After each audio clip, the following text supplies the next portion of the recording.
Қайырлы күн баршаңызға достар, каналыма қош келдіңіздер. Бүгін сіздермен үй жағдайында балмұздақ, яғни мороженое жасайтын боламыз. Ең алдымен ыдысымызға салқын сүтімізді құйып аламыз, және де үйдің қолдың сүтімен де пайдалана берсеңіздер болады.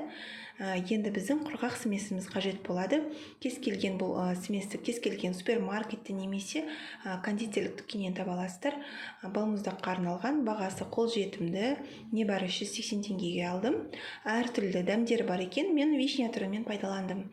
Енді осы ыдысымызға салып болғаннан соң миксеріміздің көмегімен жай жылдамдықтан бастап көтере отыратын боламыз. Жоғары жылдамдыққа дейін баса отырып, осылай айналдырып қоюланғанша тоқтатпаймыз. Міне бізде байқағандарыңызда смесіміз 2 есе көтеріліп дайын болды.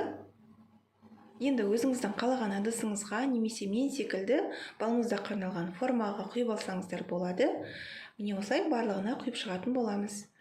Және де достар, сонымен қатар менің каналымнан дәмді ыстық тағамдардың немесе тәттілердің рецепттерін таба аласыздар. Міндетті түрде қарап шығыңыздар, және каналымның алға қарай жылжуына үлес қосып, міндетті түрде видеоның соңына дейін қарап, комментарий жазып, лайк басып, және де достарыңызға бөлісе кетсеңіздер. Міне осылай барлығын құйып болғаннан соң бетін осылай тегістеп жіберіңіздер. Формамыздан оңай алуына.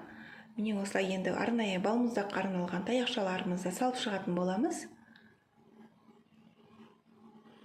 Міне осылай барлығына салып болғаннан соң тоңазытқышта кем дегенде 2-3 сағатқа қалдыратын боламыз.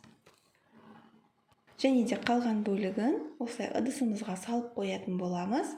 Міндетті түрде бетін жауып қалдырыңыздар. Міне біздің балмұздақтарымыз толығымен қатты. Енді осы формамыздан оңай шешілетін болады. Формасынан шешіп аламыз. Міне осылай қолымызбен аша отырып, өзі оңай алынады. Міне осылай алып шығатын боламыз барлығын. Міне бізде дайын болды, алып алдық. Енді шоколадты глазур дайындайтын боламыз. Шоколадымызға сұйық майымызды және сары майымызды салып, толығымен ертіп алатын боламыз. Міне бізде ертіп алдық, толығымен суытып. Енді үстінен арахис дәнектерімізді салатын боламыз. Өте дәмді болып шығады, сіздерге жасауға кеңес беремін. Міне осылай енді салып болған соң дайын болды бізде. Енді осы стаканға салып алатын боламыз, өзімізге ыңғайлы болу үшін балмұздақтарымызды батырып алуға.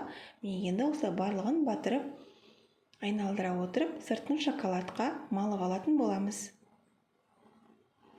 Міне біздің балмұздақтарымыз толығымен қатып дайын болды. Өте оңай, жеңіл жасалынады. Міндетті түрде жасап көріңіздер, әсіресе балаларыңызға ұнары сөзсіз. Өте дәмді, сырты қытырлақ болып, дәмді болып шығады. Және де қалған балмұздақтарымызды осындай әдемі тәрелкеге салып ұсынсаңыздар болады.